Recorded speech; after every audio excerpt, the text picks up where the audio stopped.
Are you a podcaster? Maybe you've got that big idea and you're looking for a network to join. The multi-award-winning Ozcast network can get your content to eyes and ears all over the world.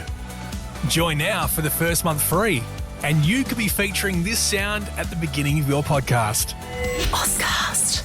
Simply head to ozcastnetwork.com for details.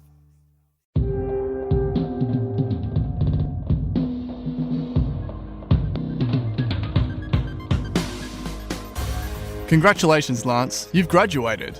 How do you feel? It's a bit surreal, to be honest. Simon, thank you very much. So how long has this been leading up to? How long was the entire course? So it was a 3-year course if I did it full time, but I was part time for some of it. So it took me 4.5 years. Ooh, okay. Yeah. So Bachelor of Medical Science, majoring in pathology. And is that something that you were doing as a work requirement or? A work advancement. Okay. And so you've been telling me that now you're going to... I said, oh, well, what happens now? And you said, well, I'm going to go into work and throw my certificate at my boss. So are we going to get video evidence of that? No, I don't think so. I actually saw my boss today and didn't even mention it. Oh. So I need to So make casual. a time to have a sit down and really discuss the future. But it's definitely opened up the possibilities of the future, which is the idea. So it's good. It feels very good to be done. Well, I mean, certainly it would do after all that time. But speaking of future, considering this is in the realm of science, maybe you could build yourself a time machine to travel back in time before your MacBook Pro screen got cracked. So how did this happen? Yeah, I wish I could build a time machine. How did this happen? I was using my MacBook outside for an event. And it was just sitting there playing music and doing whatnot for a while. And then by the time I packed up, it was dark. It was, like 9 p.m. sort of thing. And turns out there'd been like a little nut or something weird thing that had fallen from a tree and was sitting in the, essentially in the hinge of the MacBook Pro. And I didn't notice it. So as I closed the MacBook, I just heard this almighty crack. And it got it. I was like, oh, there's something Sickening. on there. And I honestly thought it was maybe the nut cracking, or this little thing. Yeah. And then it wasn't until the next morning that I looked at it and saw that I actually had a crack in my screen. So, I mean, technically it's a crack in the glass, not the screen, because it doesn't actually impede on the screen area. It's just in the glass area down near where it says MacBook Pro. So, like right now, because I've got dim lighting in the room, I honestly can barely notice it. Okay. And it doesn't, like I said, it doesn't impede on the screen. So even it's like, is it worth fixing? It's going to annoy me, but is it worth fixing? Considering I don't know how much a MacBook Pro 13-inch screen replacement costs. If I take it to Apple, I'm sure it's not $100. So... You're now going to be transporting your MacBook Pro in a shatterproof glass cube in any sort of outdoors environment. Next time, before I close my MacBook, I will always look at it in the light and make sure there's nothing on it. It could be one of those classic food warnings, may contain traces of nuts. Yeah, I should put a sticker on the outside of it. That would be good. Yeah, that's true. But that's been a pretty bad run for me, because just prior to that, a week before, I think it was about a week before, my original Apple Watch finally gave it up. Oh no! Yeah, the whole screen fell off and was basically just hanging by the ribbon cable. So I have contacted Apple on that one, and they have said that it might be the well-known battery swelling issue. Okay. And if it is that, they will fix it for free. So that's good, considering it's a original Apple Watch. I wonder if that is more likely to occur in warmer temperatures like Brisbane or not. Do you think the temperature would affect the chances of battery swell? I think the temperature, maybe if I was leaving it in hot cars and things, but it's not like it has ever really sat in somewhere that's getting over 40 degrees sort of thing. But you would think that, general day-to-day use, and I'm not out in the sun at 32 degrees very often or anything, so I wouldn't think so. And it's never been in the water or anything like that, so yeah, but maybe. Who knows? Speaking of things that we can counteract these sad emotions with, is a little bit of comedy. So Samsung, after all of their digging at Apple for removing headphone jacks and digging at Apple for possibly everything, with their new upcoming mid-range phone, the Galaxy A8, there is no headphone jack. So apparently with the S10, they're promising there will be a headphone jack, but people amongst the Android community are like, well, yep, this is definitely going to be the last Android device with a headphone jack in it.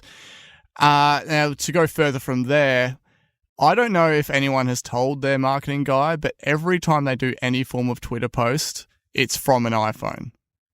Like the official Samsung-sponsored tweets have been posted from Twitter for iPhone. It's hilarious. That's not ideal. Not ideal at all. It actually amazes me. Who would be doing official anything from a phone and not via the web or an official big app? You know? Yeah. There are Twitter clients and things for Mac or for PC or things like that where you can manage all of your social media, and just Twitter for iPhone for the Samsung social media team is quite odd. So we've moved from sadness to laughter to overwhelming joy, because in the Deal Down Under segment, out of nowhere, out of the blue, just when I'd almost written them off, Commonwealth Bank have come out and announced support for Apple Pay in January 2019. I was shocked, to be honest. So what did you think when I shared this news to you? I saw you screenshot it and share it to multiple places on Facebook, and I was very surprised. I was over the moon for you. Yes. Because who are you with? I'm with Westpac. Okay. Well, actually, I have Westpac and ANZ, and I've specifically opened the ANZ in order to use Apple Pay.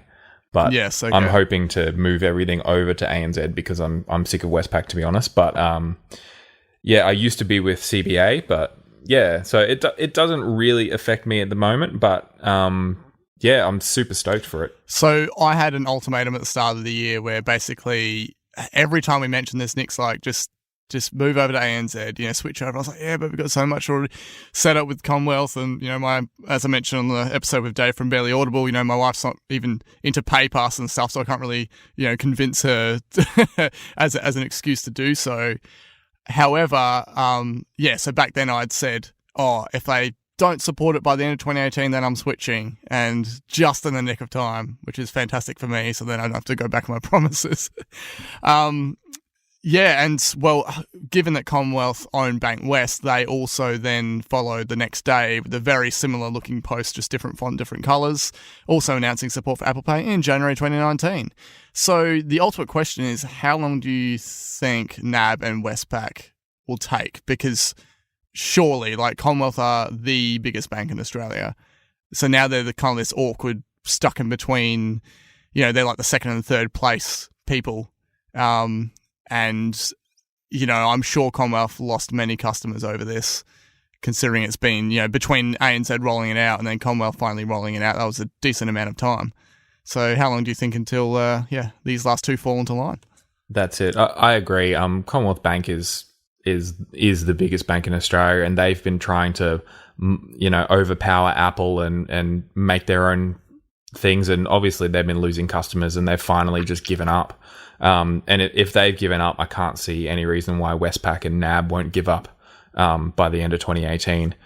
There's going to be so much pressure considering every other bank, including CBA, now. I feel like it's just like the straw that, falling like dominoes, I think was the way I was thinking of it. It's just Commonwealth Bank is done and the rest will just follow. It's just a matter of time.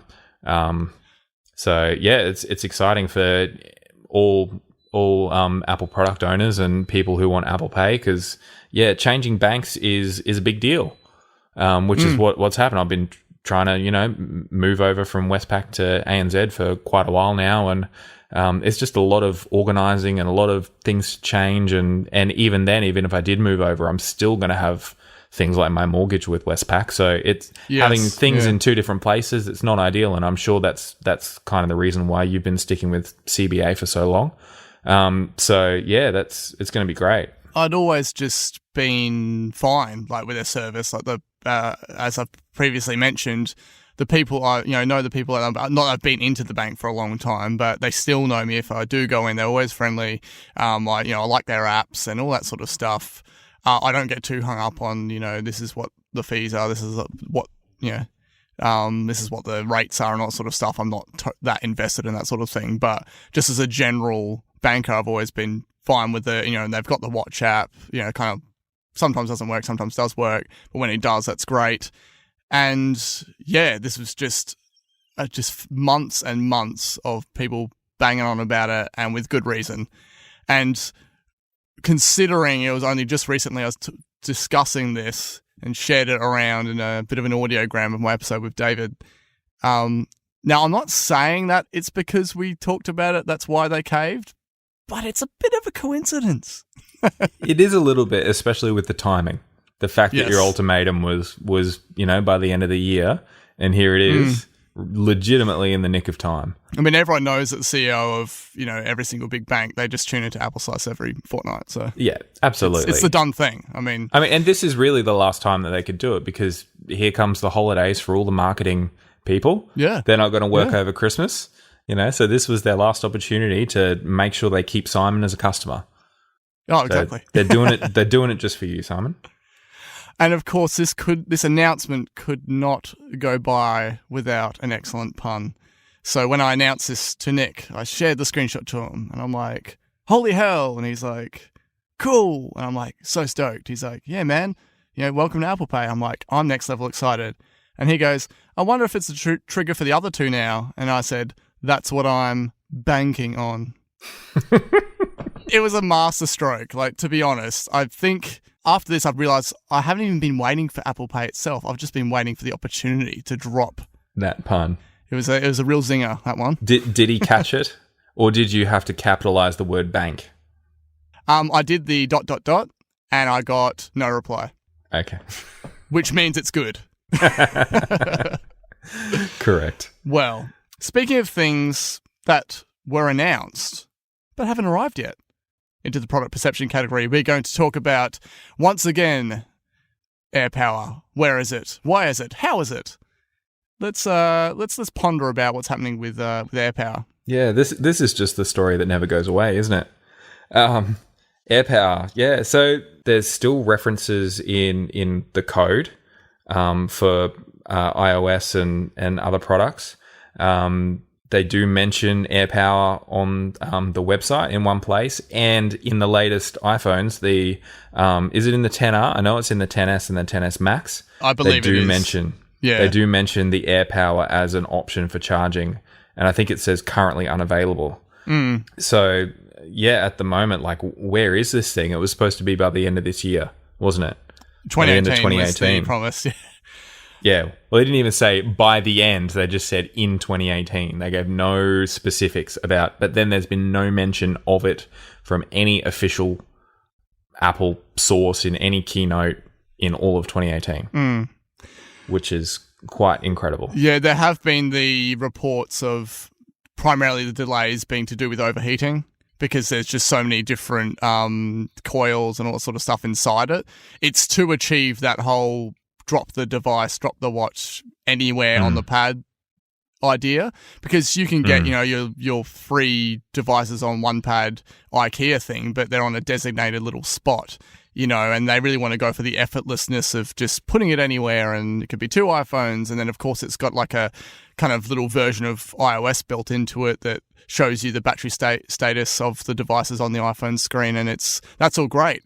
But obviously, they just wanted to come out with something when they brought wireless charging to iPhones to show their commitment to it. But yeah, I guess whoever was behind the scenes said, yep, no, this is good enough to announce. And then after that, they hit a bit of a fiery roadblock.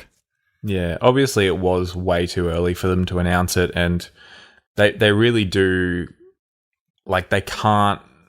And they're doing the right thing. They cannot release a subpar product with this thing because, if you were to put your device down, like, on this mat, it needs to charge anywhere.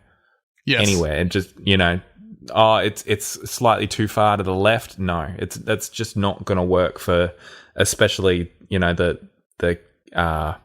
the quality of Apple products generally are, and the ease of use, and they're trying to make something that is better than the competition has already made. Yeah, and definitely. that is the thing that they need to be able to do. Multiple devices anywhere on the mat, and it just works. Nick suggested, maybe they could release just, these are the 3 sections idea, but I was like, nah, anything that's even less impressive than what they previewed is just not going to cut it. That's it. They might as well just cancel it. But if they do, I feel like they should announce it at some point and say that it has been cancelled.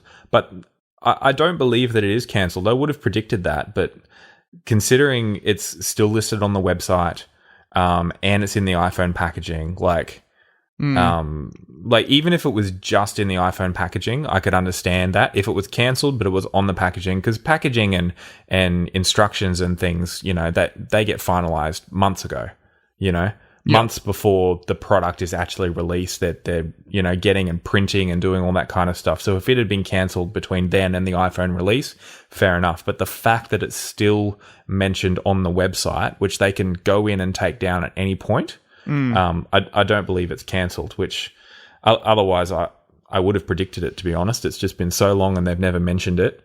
I think at the point where they removed all the references to it, so it used to have like a prominent-ish part lower down on an iPhone page, and then that then sort of went further down and became smaller, and then now it's just become a single reference. That's kind of almost like shown the points of realization when they're like, okay, yeah, let's just hold back a bit, and then okay, yeah, this is caught fire again. To the point where it's almost just like they still have the plans there, but they're not ready to throw them out. So which way do you think it's going to go? Considering that we kind of both agree that we don't think it's cancelled, could they surprise us like Commonwealth have done and just pull it out this year right at the last moment? Or do you think, no, this is a 2019 thing? I think it was going to be, because they said it would be released in 2018, not. Yeah. And so they don't have time to release it in 2018. No, even if they announced it right this second, it's not going to be able to be shipped and in stores in time. So I think that they're just going to have to lose their 2018 promise. So I'm not predicting that because, it's too late anyway. But I do think, if they do actually, they're probably still working on the bugs. So I think it really depends on either they're going to can it because, I don't believe it's cancelled right now, but that doesn't mean it won't be cancelled in the future. They're probably still working on it, still looking at new technologies and trying to figure out different cooling systems and all that kind of stuff. So it really just depends on how long it takes. I don't really have a prediction for it. It could be early 2019 because they're right on the edge and they're ready to start manufacturing and actually have a proper announcement early 2019, or they could be stuck continuing until the end of 2019. Or it could be the year after. Like it might go away and disappear and go off the website, and then it turns up in 2020. Who knows? Whenever they can get the tech right, they're going to try until they can get the tech right. Oh, of course. Yeah, they're not after all this wait, especially. I would predict, I think, no earlier than March and no later than the next iPhone event. Either at a March event or anywhere between that March event and at an iPhone event. Do you think you'll still get one? Well, it's like I remember when it was March this year and everyone was thinking, when's this damn thing going to come out? We're like, AirPower is supposedly going to come out. And it just became, I think by the time once it got to the iPhone event and they hadn't announced it, I was just like, yeah, like I still love the tech that they previewed for it, but I just kind of like lost the drive to even want to get it. That being said, as soon as I release it, I'm like, yeah, AirPower, hell yeah, sort of, I know me, like I know that I'll be feeling like it's just been carrying on for so long, but then it's kind of like, well, when they finally do release it, it's like, well, I wasn't really super hanging out for, it's not like I was sitting at home stuck between the choice of like, man, do I get an existing wireless charger or this? I've been fine with my fast charging, via USB-C. That's what I've been doing. So, yeah, I think we'll still get it. At this point, I'm just almost going to forget that it's even a thing. Yeah. Just be satisfied with where you're at the moment and see if it impresses you when it finally releases. Yeah. And so you're sort of more concerned with the charge rate as well, aren't you? Considering that wireless charges, all these contact charges are generally slower. Yeah, that's it. Like I have a wireless charger at work, and I use it all the time, and it's great. It's actually a Samsung one, Samsung Fast Charge or something. But it's a stand-up one, which is perfect for work. I pop it in and I pick it up when I get up away from my desk, and it just means that when I get in my car in the afternoon, I'm over 80 or over 90% charged pretty much the entire time, which is fantastic. I would love a wireless charging. The only reason that I would use a wireless charger at my bedside at home is if I am charging multiple devices with it, essentially. If it's just plugging in a cable with a phone, that's fine. I'll do that. I've already got a charger there for my watch. And then my AirPods as well, I've got to plug that in separately. And it doesn't currently have a wireless charging solution. So, they have to get the case for exactly, that too, and the case is probably not going to be released or announced until AirPower is ready. And if AirPower is never ready, of course, we might not even ever see the case. So, I would love to be able to put all three devices just down on one thing on the bedside table and get rid of all of the cables and clutter that I've got. So, But at the moment, I'm quite happy with what I've got going on. I'm still tempted by it, just as long as I think the charge rate just needs to be impressive, just considering it's taken this long, and it needs to have more superior things other than just the place it anywhere. Yeah, I think if they come out with a little 5-watt brick and things, it's just going to add to the negativity around Apple's charging solutions at the moment, with the 5-watt bricks, with the new iPhones, the cables that break, just add to that negative reputation when it comes to Apple's charging solutions. So from ridiculously long wait times to ridiculous lawsuits, we move into the water cooler section, where it comes to the fact that Apple, with their iPhone marketing critique, it's not their problem. Okay, there are so many class action things happening against Apple, and whether it's like a real legitimate case or someone just trying to make a quick buck, this time around you have something just really worth face palming about, because there's a man and a woman who reckon that Apple have deceived them by hiding the notch on the website images for the iPhone XS. So given that kind of bubble planet-like wallpaper, and where it curves around and misses the notch, and you don't actually see the notch in those primary images, they think that is enough of a claim to state that Apple were deceiving them because they didn't show the notch, and they were unaware that when they received their XS Max that they would be missing pixels. And they've, obviously I've guessed that they've taken this to the lawyer side of things, who then try to make it a bit more technical, stating that that there's a false pixel count, and that the rounded corners cut off valuable screen real estate, which is a big load of hogwash. And then this carries on making other claims that the iPhone 8 is now superior due to the right angle corners, the sharp corners, and the lack of notch. They didn't even talk about the fact that there's a big head and fortune on it, but whatever. And that it has genuine pixel count. So this is, I couldn't believe it when I read it, but I really should, because as I said, anything for people to try and make a quick buck in a lawsuit. And what frustrates me the most about this is Apple were the ones to really embrace the notch to begin with. So when we had the whole, with the rumors and stuff, we go, okay, we knew that this new iPhone 10 was going to have a notch on it, and a lot of people were like, no, they wouldn't want to draw attention to it. They're going to hide it away with OLED and the dark blacks and everything. But when they did show it off, it was just like a lot of the demos and the screenshots and everything just had white going to there, really showed, it's almost Apple were like, well, we're aware it's there and we can't get around it, so let's just go in and make a thing about it. So that's one issue I have with it, is okay, they were never afraid to hide it to begin with. And then I really think that, yes, it does hide the notch in those pictures, but that's more to promote the OLED factor of it. So I went and counted on the actual XS page, out of all the 8 images on there, 3 of them have that wallpaper that hides the notch, whereas the rest of them have like a full screen up that completely shows it. So how did they even miss this? It's ridiculous. No research. Like whenever I'm going to buy a product, especially an expensive product like an iPhone, like I do research. I look at photos. I read the website. I read a review or 2 or 5.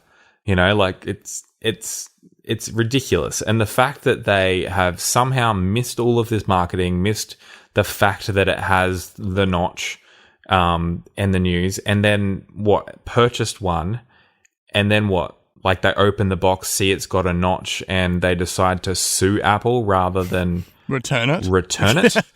Yeah. Hey, Apple, can I return this phone? I don't like it because it has this big notch. Apple goes, okay, no problem. Here's your money back. That's what Apple does. They have a great return policy. I do not understand. It's definitely clever marketing. The fact that the main images of the main area of the phone don't show the notch. I agree. It is a lot about the OLED blacks and showing that, it's the same. When the screen is black, it's the same color as the bezels, essentially. So it goes all the way to the edge, and you can't see the notch, and it's fantastic. But yeah, of course, when Apple was producing their marketing, they were like, oh, let's see if we can, the main thing can hide this notch, because it is an eyesore to certain people. I don't care about it, to be honest, at all. Completely used to the fact that it's there.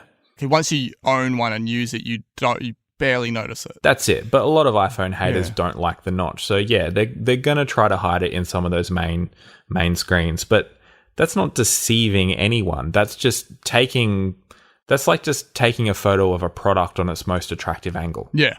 Like, I took a photo. I only looked at the photo of the front of the car, but it's got an ugly rear. But I didn't look at the rear photos. And because, the rear of the car wasn't in that photo, you've deceived me. No, you just needed to go look at the other photos. Like, it's absolutely ridiculous. I remember when I had a guy at work, he got the S9 had just come out, and he came and showed me it. And first of all, you got the misalignment of the poles and the screws at the bottom of it, which is one thing. And then I went to go look at that sort of auto-adjust aperture camera on the back, and the actual lens itself was misaligned inside the body of the phone. And I was just like, I would be up in arms about this, like, because this is just like, it looks cheap. Like, it looks like this thing wasn't put together properly and rushed. And yet they go after Apple with arguably one of the least offensive looking notches. And given the fact that what it contains makes it worth the width that it is. And then thirdly, they're going to be hard pressed to get a different phone that doesn't have a notch these days. That's it. Well, I suppose they reckon that the iPhone 8 is better without Face ID and without an edge-to-edge screen and obviously did they say 8 or 8 Plus? I suppose it doesn't really matter, but it's actually ridiculous. But hey, if they want to go buy an iPhone 8 because they prefer it because they don't like the notch, that's fine. But suing Apple over it is absolutely ridiculous. And then what happens in however many years' time when they go to upgrade from the iPhone 8? There's going to be no square-edged phones. No. Yeah. Well, apart from maybe the iPhone 8 for a lot cheaper price, but I'm not going to buy the same phone again. So it's a very strange story. It's as frustrating and laughable as like watching the people, all those sorts of politicians like trying to grill Mark Zuckerberg about Facebook, or that recent one about that guy trying to grill Google Sundar Pichai. And he's holding an iPhone up, and then Sundar's like, "Oh, we don't make those phones." It's trying to say, "Well, Google know that I've gone from here to there," and it's like, I don't know what services you've put on that phone or signed up for, and done. And he's trying to get just a yes or no answer. It's like, I don't know that phone. I don't know what you've signed up for. I don't know if you've got Google Maps open right now. Yeah. Like, I know. And I couldn't even watch it. I think I was watching the first minute, and I had to turn it off. It was just excruciating. We're not disregarding the fact that both of those cases and everything definitely had serious privacy and security concerns with it. It was more just the people representing, representing the people really, they should have someone a bit more qualified in place. Definitely. Speaking of qualified or unqualified, Intel, years late, have finally announced that their 10 nanometer chips are coming. So these were always codenamed Sunny Cove, and their tagline that they like to go with, explaining, how great these chips are, is they are deeper, wider, smarter, which the first two words just sound very wrong. And then it just takes a bit of a curveball with smarter. So I don't really know what's going on. I don't understand how you call a CPU chip deeper. More embedded? I don't know, whatever. But yeah. So yeah, as I said, these were originally scheduled for 2015, and they're now promising for mid-2019. So it's been boy who's cried wolf for a while with them. Naturally, as you'd expect, they're touting better performance and reduced power draw, which is always a good thing. The Sunny Cove part of it is a reference just to the 10 nanometer, whereas the actual release will most likely be called Ice Lake. By this point, and the fact that Apple didn't even mention the word Intel at the iPad event, I mean, I'm ready for Apple chips and Macs. I don't think they're going to go all in 2019, but I do think we will see at least one Mac product with a Apple chip in it next year. So that definitely makes me excited for a however long, maybe like a 5-year conversion over to all Macs having that. But I think one of the last that we'll get it will be something like an iMac Pro. Yeah. But it's clear to me that they are just sick of waiting around for Intel, and it's got to a point and their chips are just doing so well. And performances are incredible. And I'm really excited to see whether they have would it be like a version of an A chip, or would it be like a different, chip prefix altogether? Who knows? But it's pretty exciting. Yeah, it does make me excited for new Macs and new MacBook prospects, especially because there's been rumors for a while of Apple making their own chips. But now it's good that they've got this, because likely the next MacBook, regardless of basically the next MacBooks that come out next year, will have a new generation of chip that is more powerful and reduced power draw and things like that. So it's a step in the right direction, whether Apple makes the chips in time or whether they still stick with Apple next year. It's like we're heading in a new direction to start to, I mean, especially considering the speeds of the new iPad Pro, Apple chips that, some tasks are just obliterating the MacBook Pros, which is actually insane. So, I think 10 nanometer chips are more than welcome, regardless of where they come from. But I honestly can't see Apple sticking with Intel too much longer. I'm surprised that Apple aren't making their own chips already. They've got the expertise, they've got the money. They're $1 trillion company. Spending more money on making your own products and controlling the entire line of manufacture from beginning to end will only increase profits in the long term, and just no delays for bringing the best parts to the consumer. That's it. Yeah. They can do it all from beginning to end and not have to involve other companies for something like a chip, considering they're already making the phone chips and the iPad chips so incredibly. It's natural, yeah. It just seems like the next step. Plus, the promising thing is, as I have also mentioned in other episodes, is they've always been so far ahead, definitely in the tablet space with their speeds and the phone space, and they just continue to vastly improve on it. So it is very encouraging. I mean, these things will peter out a bit. Obviously, you can't expect, that big a jump every time they do a new chip release.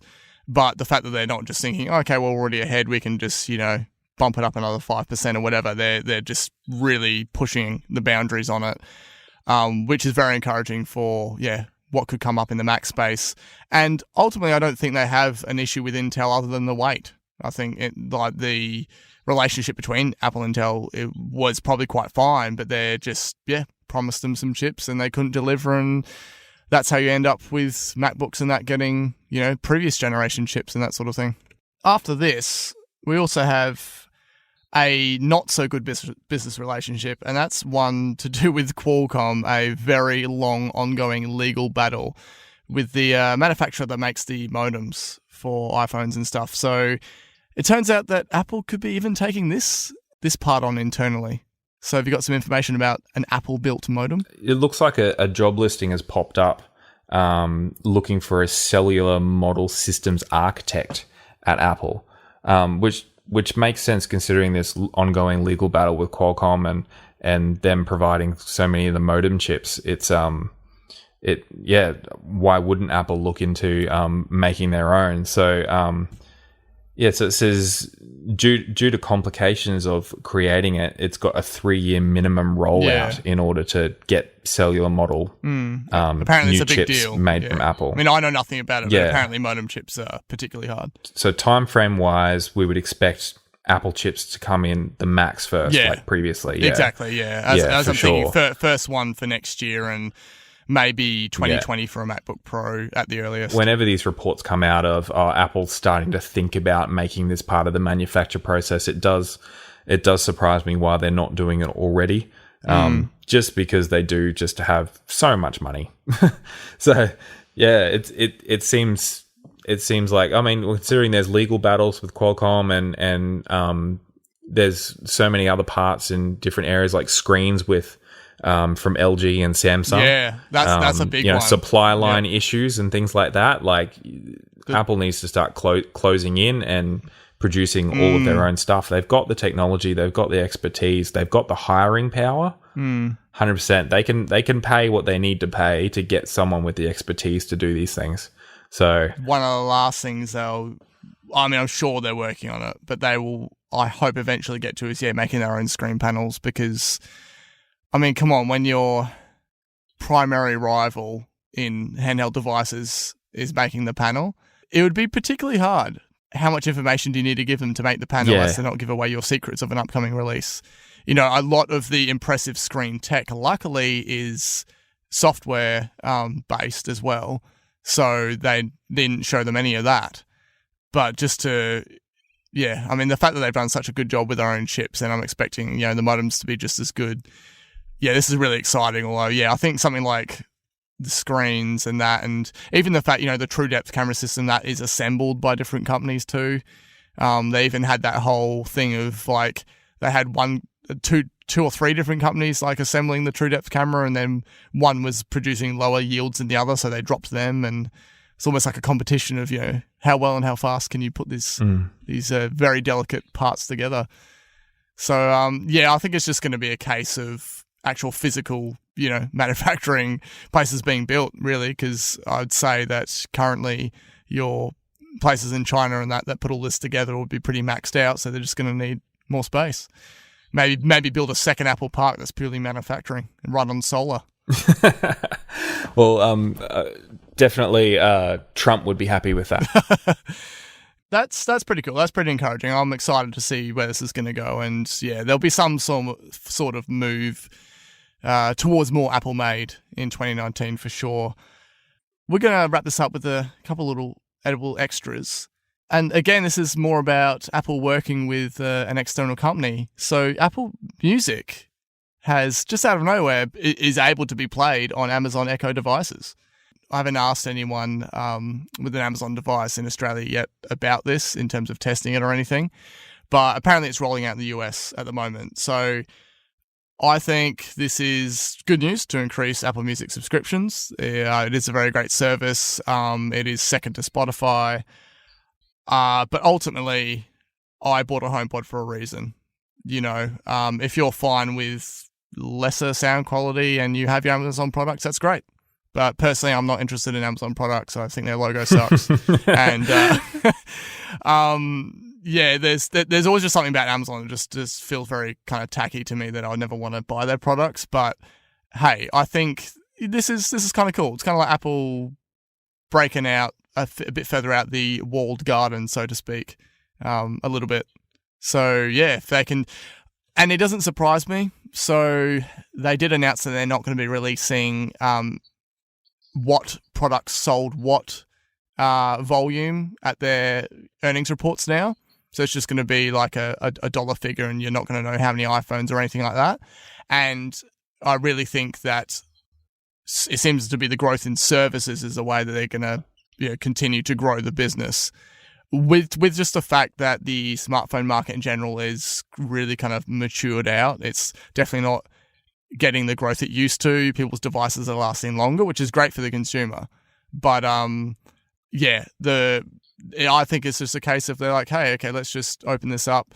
You can get Apple Music on Android anyway. Let's open this up to Amazon Echo devices, and if they get more subscribers, then it's just going to help their longevity of the service. Yeah, that's it. I honestly don't think that any of the Amazon Echo devices are direct competition for the HomePod. They're in completely different leagues and completely different price brackets for most of them. And there is so many Amazon Echo products out there. I don't think I would own one myself, even though they are quite cheap and quite handy, just specifically because of privacy reasons. Same with the, Google and Amazon. They do not have the privacy restrictions that Apple has, and I don't really trust them to not be listening in on or logging every single thing that I ask my Amazon Echo speaker.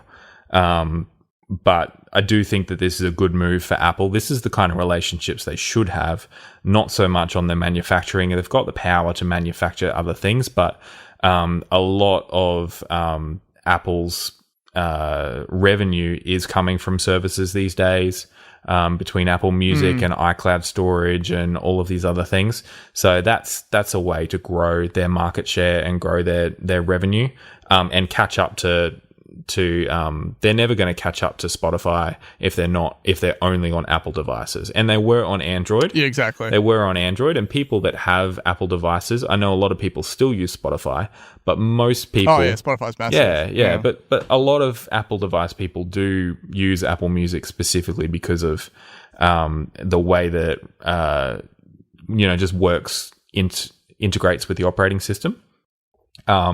Pre-installed. That's it, and it's just there and it works, and it works really well. But I think a lot of people would be keeping a Spotify subscription specifically because they have other devices like Amazon Echoes and things that they want to play it on that they can't get Apple Music on.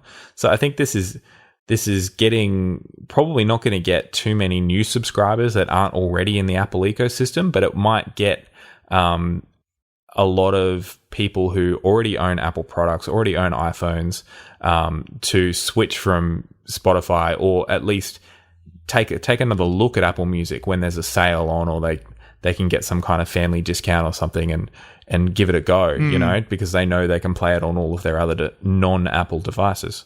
Plus the pricing structure between both them and Spotify is very similar. The services themselves are very similar, so it's not like you're sacrificing much by switching from one to the other. So no.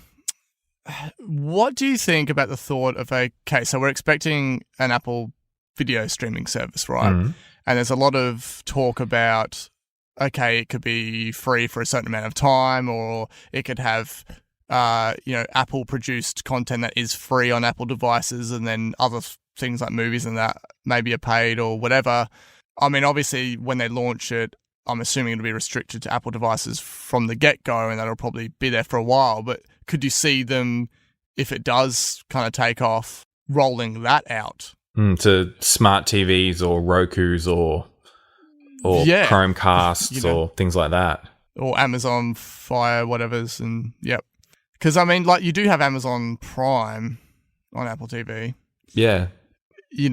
Like now that they finally brought that on and they've made their relationship a bit friendlier, and now they've got this, could they go the other way? And like, you might not receive some extra benefits, like you might get some free content if you are playing from Apple device, and if you're not, it might be like a Netflix, just like purely a paid thing. Yeah, it's a bit of a hard one because Apple doesn't tend to, like, this is pretty much a first, this going on to Amazon Echo devices. Or then again, it's been on Android devices, but in general, Apple is very closed ecosystem. I mean, even iTunes and the original iPod wasn't available on PC for a period of time. And then when it did launch on PC, it wasn't it wasn't overly great. So no, but it did open it up for a lot of people. There are a lot of people that couldn't buy an iPod because they didn't own a Mac, and that was the only way to sync music and everything onto it. So there's definitely positives in going this way. I definitely think at the start it'll just be Apple devices. It'll be just like Apple Music was, straight up on Apple devices. But if it does shoot off, if there is demand for it, if they are able to take off and support it and get all these new shows, they might go down that road. I don't know what to predict, to be honest.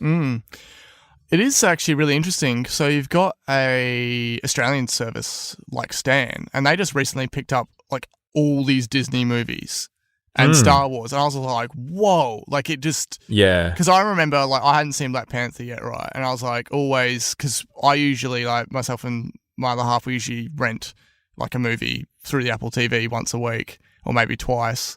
And I remember the whole time being like, oh yeah, I haven't seen it yet, we should rent it. And then now I just went into Stan because I only picked up that recently.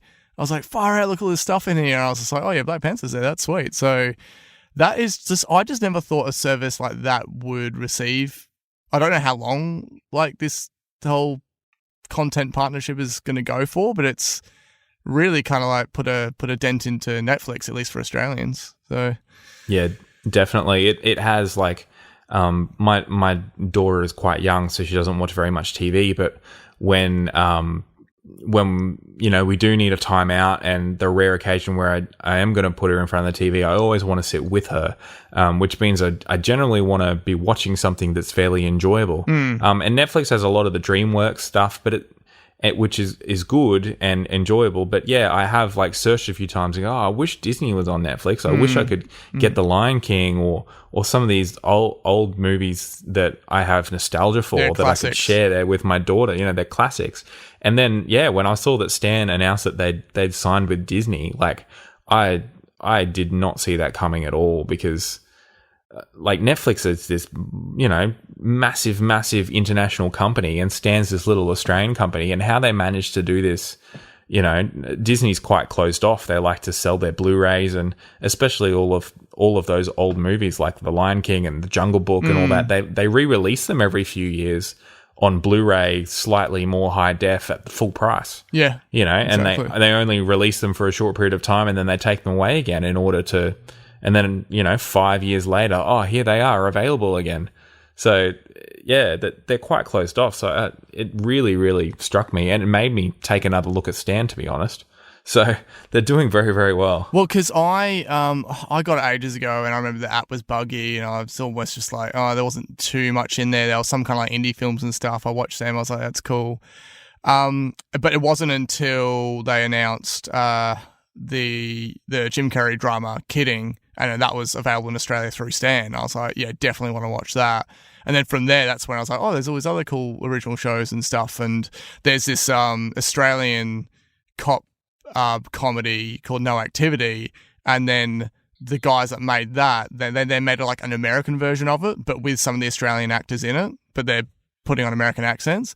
And I was like, oh, that's cool, because like it was like you had Australian comedies are like a drop in the water compared to like American and UK comedies in terms of people that watch them, and that somehow that took off enough for them to establish a relationship with having like an American version of it that has all these big name American comedians in it. Heaps of people from like New Girl, and Will Ferrell's on there, and like he directs the episodes, and I was like, this is cool. Like, it was cool to see. I know we've gone off a bit of a tangent about streaming services here, but it was cool to see something like Stan take off, because I always thought that they would just remain the level that they are. Like, they'd just be like a thing that had maybe one or two exclusives on it. Because when they launched, their exclusive was Better Call Saul. But the fact that that's kind of taking off, and then that's then counteracted with the news of the fact that Netflix have taken in over a third of all subscription dollars made through the App Store in 2018 or something. Yeah. I saw that. Yeah. It really surprised me, because there was a third one in Australia, wasn't there? Because Stan's owned by Channel 9. Am I correct? Maybe. I believe that. Yeah. I stopped watching TV once streaming services took off. Yeah, but yeah. So have I. Yeah. But I think 9 owns them, and there was a Channel 7 version as well. I can't remember the name off the top of my head, but there was a Channel 7 one, and that one just died. It just so Channel 7 released something separate to 7 Plus. Yeah, they had an actual streaming service. Oh, really? Wow. I wish I could remember what it was called, but yeah, it was. And it was just before Netflix came out. Like, Netflix was coming to Australia officially, and out came Stan, and out came this other one that I can't remember. Was that the Foxtel one? No. Oh, was it? No, I know what you're talking about. It's got like a purple. Yeah, I don't know. Yeah, there was another one I remember, and the app was shoddy. Yeah. Oh, what was that called? I am Googling it right now. I'm pretty sure it was like purple and white. This is where we insert a audio version of the Rainbow Beach Ball. Yeah. Presto. Presto. Hey, Presto. It was called Presto. And it was purple, right? With a white logo, like white writing purple. Yes. Yes. Bang on. Yes, that's it. And it came out in 2015. And hey, Presto, like that, it was, yeah. It came out at the time, and everyone's like, oh, what are you watching? Like, streaming services, this is crazy, look at the stuff you can watch. And I remember the resounding complaint at the time was everyone's like, why can't I have one service that's got all the shows I want? I'm like, that's how they get you. That's it. Yeah, so Presto went. Stan is still sticking around, they're firing on all cylinders, capturing Disney. I mean, the iPhone app is a bit buggy for me sometimes. Like, it'll try and tell me that I'm not connected to Wi-Fi, but I am, and stuff like that. But generally, there's been more and more on there that I like. And that's just with what they've announced for Apple's one, coming back to Apple's one, I'm actually quite intrigued. So, and they are getting, every time, every now and then I see some new thing that they've picked up. This is a new show they're producing. They've picked up Peanuts. They've picked up whatever. It's just every time there's an announcement, it's like a different genre of show. So it's not like it's all family friendly or all dramas or anything. So that's pretty cool. Yeah, I look forward to seeing what comes out, what Apple are able to produce, because they've got to have some killer exclusive, that's going to get people in, because the market is so saturated. Especially in Australia, between Netflix and Stan and free TV and people that are still paying for Foxtel, and for some unknown reason I do not understand. The only reason I had, what's it called, Foxtel Go Plus, whatever their streaming thing is, which is vastly more expensive than the other ones. The only reason I did that was to watch Game of Thrones as it was coming out. Like that, literally. And as soon as it was done, I was like, can this crappy app? The app was horrible. That's it. That was the only way to watch it legal. And it comes out, and I remember seeing all the advertising and Facebook posts about, watch Game of Thrones first on Foxtel and everything. And every single comment was, your app is buggy. It's only streaming in 720p. Everything is crap. Why am I doing this? I'm just going to pirate it. And why am I paying so much money? This is ridiculous. So, yeah. Well, there was a reason why Apple was, definitely not Apple. Australia was the highest rate of piracy for Game of Thrones. Yeah. I remember like 3 years ago or something. That was crazy. That's it, because Foxtel are terrible. To wrap this up, lastly, with Apple's aforementioned streaming service, Apple Music, Connect is going to be no more. It's no more. Yeah. So looks like Apple has notified artists. So Apple Music Connect was the area within the Apple Music app, that you could subscribe and see posts from and marketing material from the artists that you subscribe to, essentially. Exactly. Yeah. And it would come up with suggestions. You might not have been subscribed to them, but you listen to them a lot, and it'll surface things to the top. So they've notified the artists that they can't post to Connect anymore as of December 13. So that's come and gone. And previous posts will be searchable until May 24th in 2019. Very specific. Yeah. Yeah, May 24. I wonder why they chose that date. Maybe that's when AirPower comes out. Do we normally have an event in May? I'm trying to think. No, it's normally March. June is WWDC, so maybe it's like they want to kill that off before. Well, maybe they've got an announcement, like there's some form of replacement for it. Because remember, it had its own dedicated tab, and then it was then hidden away. And I remember when Apple Music launched and you had Trent Reznor on screen, this is when he worked at Apple, he doesn't anymore. And he was talking about Connect and how great it was and stuff. And I was just like, I wanted to believe in it, but knowing how Ping went, if you remember iTunes Ping, that was like their take on a music social media thing. The intentions were good, but there's just too much social media things to to handle. And back then, the Apple Music subscriber rate was far lower. And it was only really bands at the time like Linkin Park and that were actually keeping up with it. Mm-hmm. But most of the posts there you see are from like the first 2 years of the service and then nothing. Yeah, that's it. You really need to get the bands and the social media teams of the artist involved in order to make it worthwhile. But even then, like if they're not seeing, people are seeing their posts and looking at them. And to be honest, like I think I've scrolled through that page right near the beginning when I subscribed to Apple Music once or twice, but basically when I open the music app, it's to press play.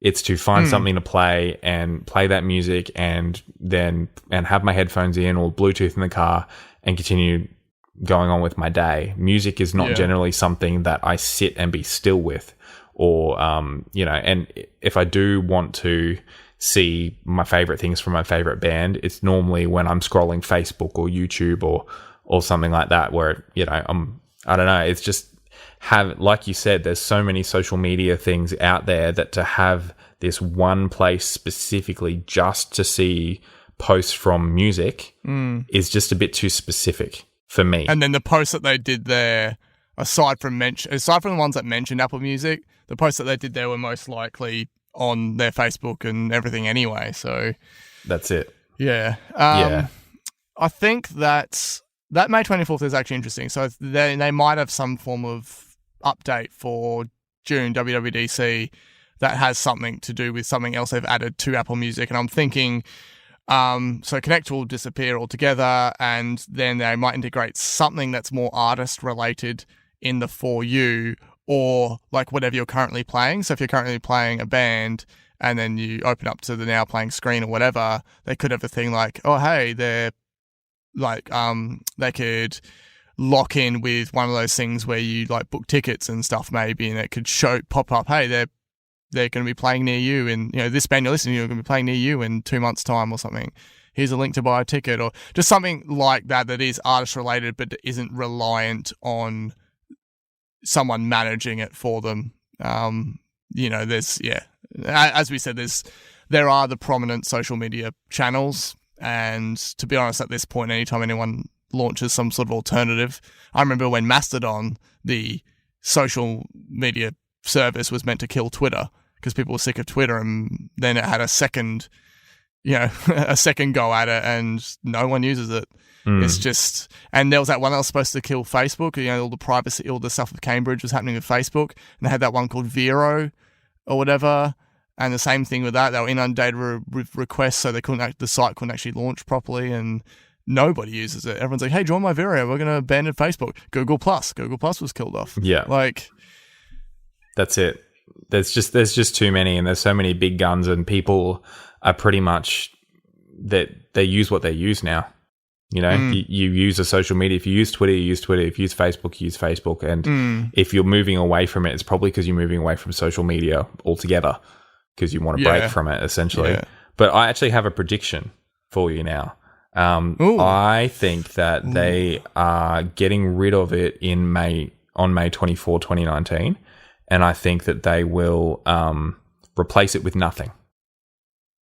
I think they're legitimately just making, because obviously iOS 13 is going to come at WWDC. Yes. They're going to announce a new operating system, and they're going to redesign things.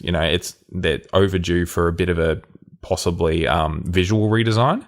And if they're going to start redesigning tabs and things in the music app, bit of a spring clean. Yeah, just get rid of everything that we're not using, that we don't want, and open up the possibilities for design in the future. Okay. Yeah, I can believe that. I'm cool with that. I'm actually, you're getting me really, like, this sucks now because now I'm going to be like pumped on this hype train for the next 7 months, just waiting for WWDC to come around. Because as we both agreed, we both look forward to that event the most. Definitely. Oh man, free stuff, free upgrades for products I already own. I'm all over it. More iCloud storage. Yeah, I'm really looking forward to whatever the invite's going to be because the last invites were so good. So that wraps up the last standard episode of 2018 for Apple Size. So thanks very much, Lance, for agreeing to come on. Gave you a little bit of a heads up, so it wasn't too much of an emergency drop-in, but I'm glad you were available. No, thank you for having me. Sorry I wasn't available last week. No, all good. And so, yes, of course, if you'd like to follow us in the interim over the holidays, you're just sitting back, chilling. It's Christmas Day. The family are causing a ruckus, and you've already caught up on the Applesize episodes, and you're like, I wonder what Simon's up to. I wonder what the Applesize guys are up to. Just follow us on Instagram, Twitter, or Facebook, and hey, I'll be posting things here and there, of course, to string you along until the next episode. So we are there on social media. We're also in your podcast player, obviously. If you haven't subscribed already, please do. If you are in the Apple Podcast app, leaving a review would be Christmas come early for me. So no pressure, but I await your review. So thank you. And applesize.com.au is, of course, where I post the episodes with the descriptions and the podcast links. I've mentioned it so many times, but I can't finish up without mentioning Ozcast Network, AUSCASTnetwork.com, ourselves, plus plenty of other great Australian and non-Australian podcasts to check out. And I also have a very interesting bonus episode dropping later this week to tide you over till next year, so keep an eye out for that. It'll make sense later. So thanks again, Lance. Have a very Merry Christmas and a bearded New Year. Thanks, Simon. Unless you decide to randomly shave it off at midnight on New Year's Eve. It's a lot less bearded than it used to be. You'd be surprised. Yeah, Simon. I did notice that actually. Yeah, I was like, oh, he's trimmed back a little. He's the Lance V 2.0 now with his graduation hat That's on. it. I won't ever be clean shaven like you, Simon. I don't think so. Every time I do, I regret it very quickly. But yeah, certainly I wouldn't call it bearded as much these days. But yeah, thanks for having me. It's been great. I'll catch you in the new year, and I'll be sure to, people will hear your voice again at least once next year, for sure. This is Applesize wrapping up for 2018. Everyone have a great year, and we'll catch you in 2019, because that's the year that follows 2018. Cool. All right, catch you later. See ya.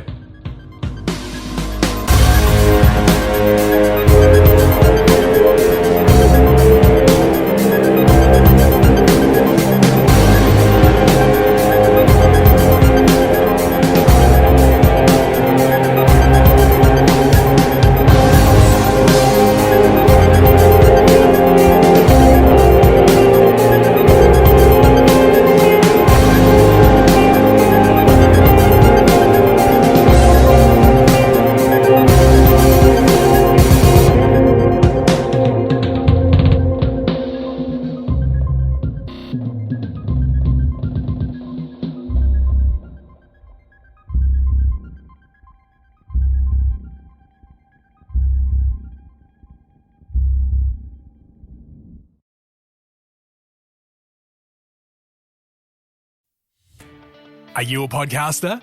Maybe you've got that big idea and you're looking for a network to join. The multi-award-winning Ozcast Network can get your content to eyes and ears all over the world. Join now for the first month free, and you could be featuring this sound at the beginning of your podcast. Ozcast. Simply head to ozcastnetwork.com for details.